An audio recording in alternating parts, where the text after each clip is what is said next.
Hey there. I'm Kyle Cardy of BPB Games, Best Power Grade. We do a Twitch stream and we release some products here and there. This isn't really the type of video that I normally do, but I was lucky enough to get my hands on my copy of Fantasy Flight Games Genesys relatively early. And a lot of people online have been asking about the game, and I hadn't really seen any reviews. I'm sure there are some out there. But I wanted to put my 2 cents in and provide, I guess, a service to the people who are wondering how it is and how it differs from Age of Rebellion, Edge of the Empire, Force and Destiny, the Star Wars line of Fantasy Flight Games, role-playing games. And just off the top of my head, Genesys is good. Like, it is a fully functional game. It does exactly what it sets out to do. It has its share of shortcomings, but that's true of any book or rule set or anything like that. It has an absolutely beautiful aesthetic. I'm not going to hold the book up during this review, just because it's ugly. If anything, I'll pop some pictures in right now. The book is lovely. It really nails this toolbox blueprint aesthetic that it was very clear Fantasy Flight was going for, and it does it very, very well. There are a couple of weird problems where it breaks sort of the theme and immersion that they're going for, where they'll randomly insert like poker card sized, full color, very detailed, beautiful pieces. But in the book and the pages themselves, they're rather small and kind of like in the middle of columns sometimes. It's not the best graphic design. It's definitely not what I would have expected Fantasy Flight to do. They know better. Like their Edge of the Empire graphic design is stellar, and like that coupled with Eclipse Phase and a little bit of the new 5th Ed Dungeons & Dragons were huge influences on the graphic design I did for Red Markets. So that was kind of a bummer, but the actual rough sketch, blueprint designed drawings that they do have incorporated into the book are perfect. They are really, really good, and it's such a clever, highly calculated cost-cutting maneuver that they totally pulled off, when I believe that most other companies would have failed spectacularly with such like a brazen attempt to save money on art budget. But Fantasy Flight really stuck the landing on it. Before we get into like the big chunks of what the book is, there's some typos. They're not terribly major, but I do notice them here and there. It's like an A instead of as, or on instead of one, I think might have been one I came across. I found maybe like 5 or 6-ish, 4 or 5-ish, somewhere in that range. So it's not the worst. It's 100% to be expected. I mean, projects that I've worked on, we'll stare at something for the better part of a year and we'll still find stuff within the first maybe 5 minutes of opening a final product, because that's just the way it is. There's no way to catch everything. So that's not a point against them. I'm sure that if they do future printings or revisions, or if they choose to, use budget for that in the future, I think that they'll catch them and then it'll be fine. But for a first attempt at a finished product, it's great. It's not bad at all. So the only big thing that is a problem in the book that I noticed, and even then it's not huge, is the Grenadier Talent. I think it's a rank or a tier 2 talent, which we'll get into that in a bit. But I believe that it's been mislabeled as a ranked talent. Similar to the old kill with kindness, plausible deniability, shortcut talents from the Star Wars games, where it doesn't have any this ability functions differently at higher ranks text. So I think that's just a genuine mistake, unless I'm completely missing a part of the puzzle. It specifies a specific distance, it specifies a specific thing that will activate. No reference of like reduction of cost or increase of range at higher ranks. So probably just a mistake. It's an innocent mistake, so I don't feel that bad. So the book itself, because all the rest of my points are going to be pretty contingent on the book itself. The book itself, like I said, it's very well laid out. I have a couple of problems with how it flows. The rough first half of the book is the universal stuff. Just the general recaps from Edge of the Empire. You could probably run this as Edge of the Empire. Like, if you're not using a magic setting, you don't need this book. That's the hard and fast reality of it. You could do any setting without magic, and everything that is in this book is in Edge of the Empire. It is in Age of Rebellion. It is in Force and Destiny. Force works very differently than magic, but we'll get there in a second. So the first half is just a recap of what you already know if you've played those Star Wars games. A lot of talents have been removed, like I mentioned before. Kill with kindness, plausible deniability. I don't remember seeing them. The only one that I know for certain I used in some of my theory crafting design was shortcut, and that is not in Genesys at all. But those abilities are probably very easily ported over from the Star Wars games, so don't worry about it too much. The skills are all the same. There's an increased amount of new skills and some refluffing of previous skills, like astrogation is like star cartography or something like that. So the skills are the same, except for setting specific skills like alchemy, like arcane magic, divine magic, primal magic. It's all basically the same. The only new one is operating, which is kind of for it's Call of Cthulhu's use heavy machinery, basically, where like piloting and driving and boating won't really work. These ones are designed for like forklifts, and I think in fantasy settings you could also probably incorporate it into being like operate siege weaponry like trebuchets and things like that. The skill section is nice. It lists the skills, it lists the attributes that they're tied to, and then it lists the settings that the skills would be appropriate in, which I think is a nice idea. I don't think that that's something that game masters need to follow hard and fast, because Genesys, just through a precursory glance, thrives on customization and saying yes. That's how the Star Wars system works. You say yes to your prompt, you say yes and you work to create these really big cinematic moments. And I think that's great. Talents are totally different. There are no longer specializations. You still pick a career. The career comes with 8 skills. Of those 8 skills, you pick 4 to get a free rank in. Your race or archetype if you're playing in a human-only setting, or probably even in settings with multiple races. Humans are broken down into 4 distinct groups. It's average human, I believe it's blue-collar worker or something along the lines of that, an aristocrat, and a like high-intelligence genius kind of build to give you diversity of humans, which is something I haven't seen in any role-playing game that I can think of in the past, and I think that that's very, very smart, and I think that's something that we're going to be seeing a lot of, because it's such an easy and obvious solution to the super boring all humans get a bonus feat and proficiency in a skill because they're so flexible. Like it's very smart. I think it's a great idea. But talents are different. Because specializations are gone, we no longer have trees.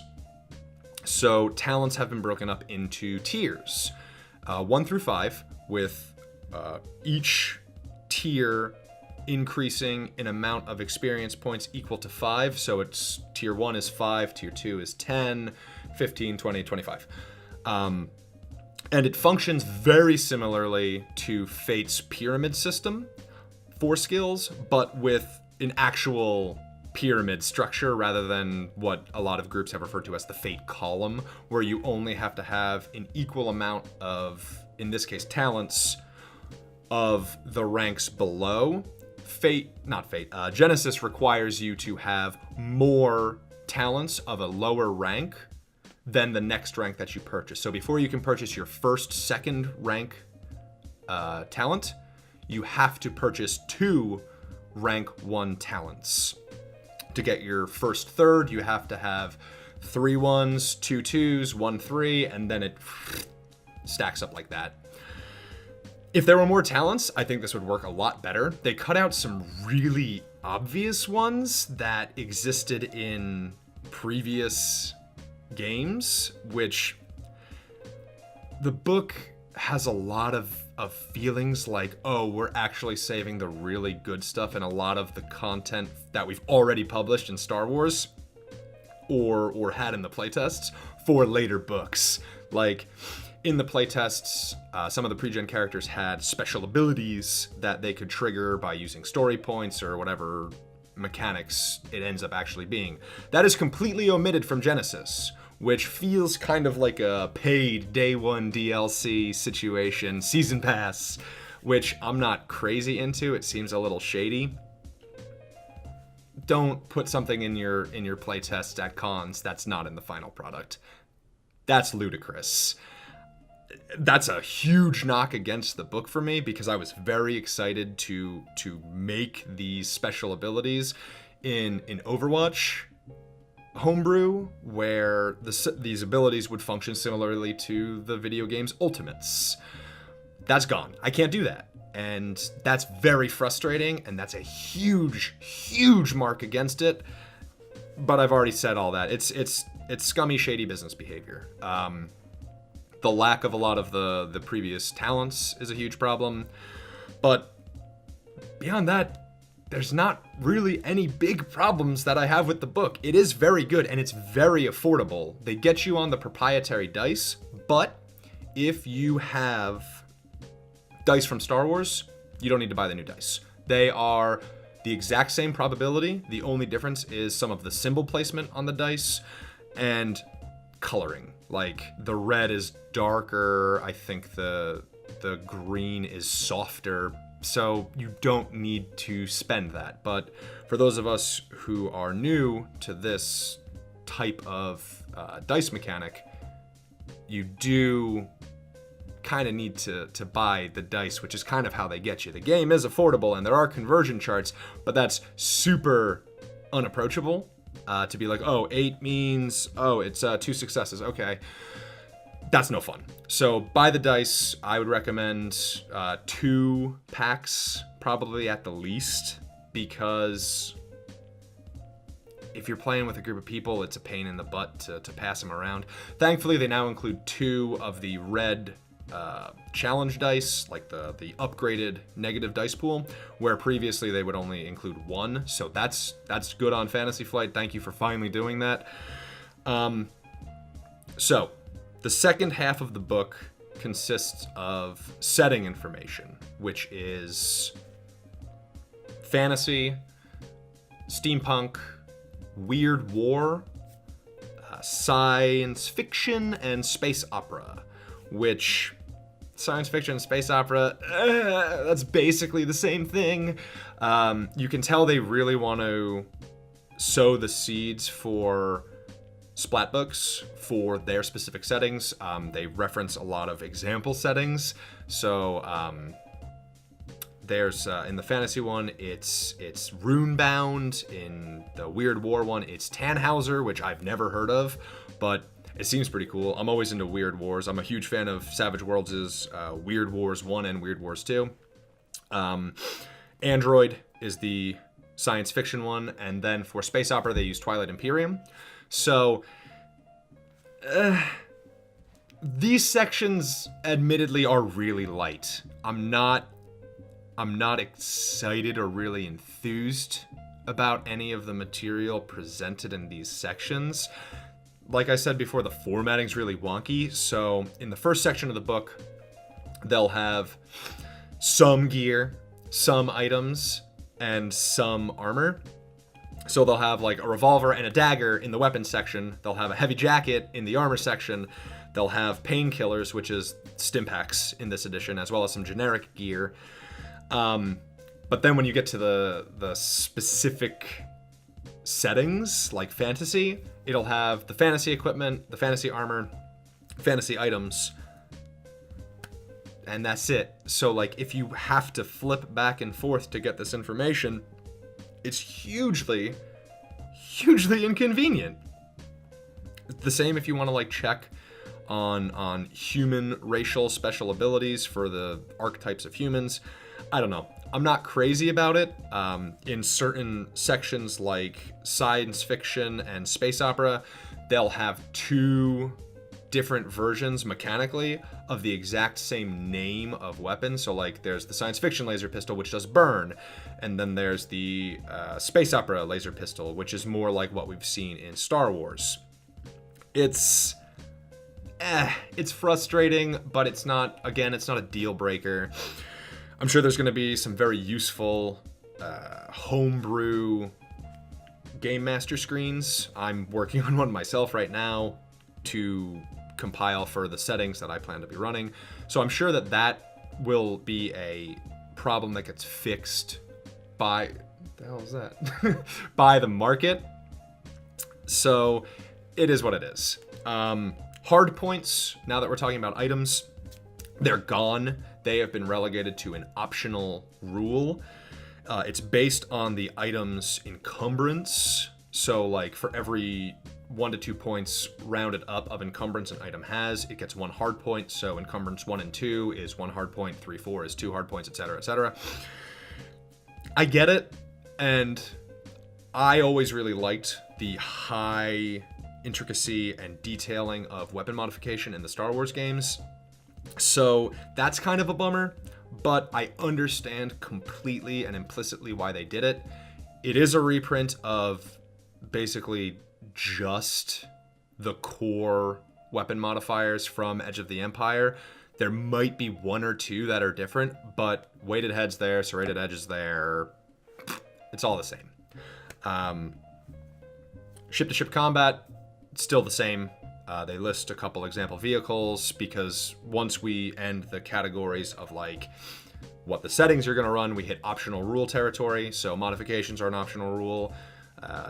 Ship-to-ship vehicular combat, like some car wars style stuff, that's an optional rule. But everyone knows the optional rule everyone wants to hear about is magic. So let's talk about magic. So it's interesting. It has problems, but it is interesting. Genesys and Fantasy Flight really wanted to avoid the D20 Venasian, however you pronounce that, style of magical casting where everything is a specific spell and spells are tiered or they cost ability points or power points like it is in Savage Worlds. And they went similar to how Fate does their magic systems, but a little more structured. Think of it like a buffet. There are, I believe it's 6 or 7 magic actions. Attack, augment, which is like your basic buff. Curse, which is your basic debuff. Dispel, obviously. Conjure, which is to summon allies or items. Barrier exists, which is to cover your spells for like shields and obviously barriers. And then there is heal. And if I'm missing any of the structured spells, I apologize. For non-structured encounters, they also have utility spells, which is like prestidigitation, and they explicitly state like it shouldn't require a roll because it's just like, oh, I light a candle, like it's done. Okay, good, done. Which I think is the correct thing to do. But so the actions have their own specific difficulties assigned to the actions, and those work well. Where the meat comes in is how the actions associate with the 3 presented skills of magic: arcane, divine, and primal. They removed verse from the playtest, which Obviously, for our musical fantasy world setting, we will be using verse. So it is what it is. Certain magical skills can only cast certain spells. There's a sidebar that discusses like why this exists and why they advise against removing that. I think that this is a rule that can really be played with and teased, because in the way that spells interact with their skills, you can increase the difficulty of a spell by adding spell effects to it. So if you want to cast a fireball, you could attach to the attack spell, you could attach the blast ability, which increases the difficulty from 1 die to 2 dice, and then you could attach the burn ability, which I believe is also a +1 difficulty, but they go up to +2. I think I've seen a +3 in maybe Conjuring, I think. So, and then you have to cast a 3 difficulty spell. So you roll your arcane skill, you roll the 3 difficulty dice, and bingo bango, there you go. Now you've cast an exploding, burning mess of a spell. And I think that's really great. Where I think the system can be teased is by immediately throwing caution to the wind and ignoring the section that says each skill should only be able to cast certain spells. Toss that in the dumpster. On the Genesys Facebook group, I've seen people post about letting players pick opposition schools, which is to say, like, of the spells, they pick maybe 4 or 5 that they can cast, and then the other 2 spells they can't cast, because I'm fine with arcane healing. I'm fine with, I don't know, divine summoning. I'm fine with primal barrier magic. It's all the same thing, more or less. But some of the spell effects, the spell modifiers, are specific to skills. So the holy, unholy attack is specific to divine. The non-lethal is specific to primal, which I disagree with immensely, but it's specific to primal. So why not double down on that and create some new spell effects? Like the one I've been kicking around is the ability to add piercing damage to an attack spell. That might already exist, but again, gotta really dig in. This is only like 2 days with the book. So adding pierce to a spell for 1d6, and pierce equals your ranks in knowledge. A lot of the modifiers function off of knowledge, which is a catch-all skill, and they do explain how you could break it apart. But then that magic system sort of does start to fall apart, because then it's like, what knowledge are you using to add your blast damage? But so you make certain effects, certain modifiers cost more or less for each magic skill. So holy, unholy remains completely divine, but maybe non-lethal is a +1 increase of difficulty for primal and divine, but it's a +2 difficulty for arcane. This is something that is very specific to the type of game a game master wants to run, and it is something that I do definitely want to stress test and really play with and see if it works, because the magic system is good, but it is heavily contingent on how good of a game master you have, because there's no fly spells, there's no like specific spells like a lot of DMs might be used to in structured games, and that's a problem. They talk about how the alter spell might allow you to fly, but what's the modifier? Because flight is a huge part of spellcasting. And if you cast alter, all of the like, you pick a skill and it gets an extra green die, it gets an extra basic die, attribute die. But what if I just want to fly?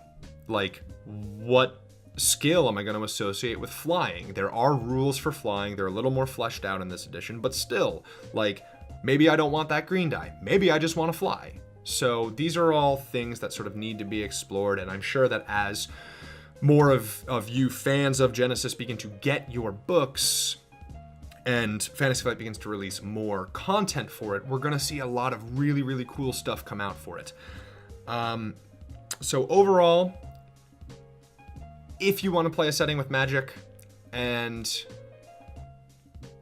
if you don't, then Genesys is maybe a not buy. So like, if you want to play a game with Magic, buy Genesys. If you want to play anything else and you already own Star Wars, you're good. You don't need to buy Genesys. It is good. It is, I find it lovely. We're going to be starting our campaign tomorrow, which, since this now is a timeless video, that doesn't matter much, but we will be starting a campaign very, very soon, and it is using Magic, so we are excited to see how it works. But if you're going to do modern, if you're going to do science fiction, if you're going to do espionage, steampunk, weird wars, you don't need it. Change your blaster rifles to, machine guns and call it a day. It's done. Like, it already exists in Star Wars. So beyond that, I do like the system. I do like the way they handled Magic. They include themes at the end for optional rules. I haven't really dug into them yet, but it's like horror, superheroes, espionage, I believe is one of them. Those seem neat. I don't think that the system can support superheroes well, and it's nitpicks beyond that. It's the way that the layout didn't flow. It's the fact that on the character sheet, it goes from ranged defense to melee defense, but on all adversaries, it goes from melee defense to ranged defense. That kind of drives me nuts, and just like, why would you do that way? If that existed in the Star Wars ones, I never noticed it, so But I'm excited. I think it's fun. I think that it's lacking, and I think that they intentionally withheld a lot of content, and I don't think that it should be the responsibility of the consumers to include the stuff that you had teased at before. I think that that's not a great business practice. I think that there's not enough adversary profiles in the book. There's only like 3 or 4 per section. There's plenty of races. I have no problems with that. I think you can use some of the space opera races and fantasy worlds. I think you can use the sci-fi ones and space opera ones. I think it works fine. It's fun, and I am excited, but there are problems. But the problems might be more indicative of Fantasy Flight's business practices than the game itself. So if you're looking for a role-playing game system that has more structure than Fate, but isn't as crunchy as, say, Dungeons & Dragons, then check out Genesys. It is very interesting. I am very excited to play it. I know I've said that a couple times already, but Genesys clocks in at around the complications of Savage Worlds, with some very interesting mechanics that we've had for a couple of years in the Star Wars games. So check it out. I hope you find the review helpful. If you have any questions, please, feel free to comment. You can tweet at us at I forgot the Twitter, at Best Pal Brigade. Oh boy, I'm gonna edit this one real good. Yeah, it's at Best Pal Brigade. I'm sure I'll be sharing this to the Genesys Facebook group, so if you watch it there and you don't want to comment on a YouTube video, I'm sure I'll respond there. Tell me what you think about the game. This is not a video that you should expect to see a lot of, because this is so outside of my comfort zone, but hopefully you enjoyed it. If it was a little bit rambly, I'm not a professional reviewer. Leave me alone. Thank you for watching.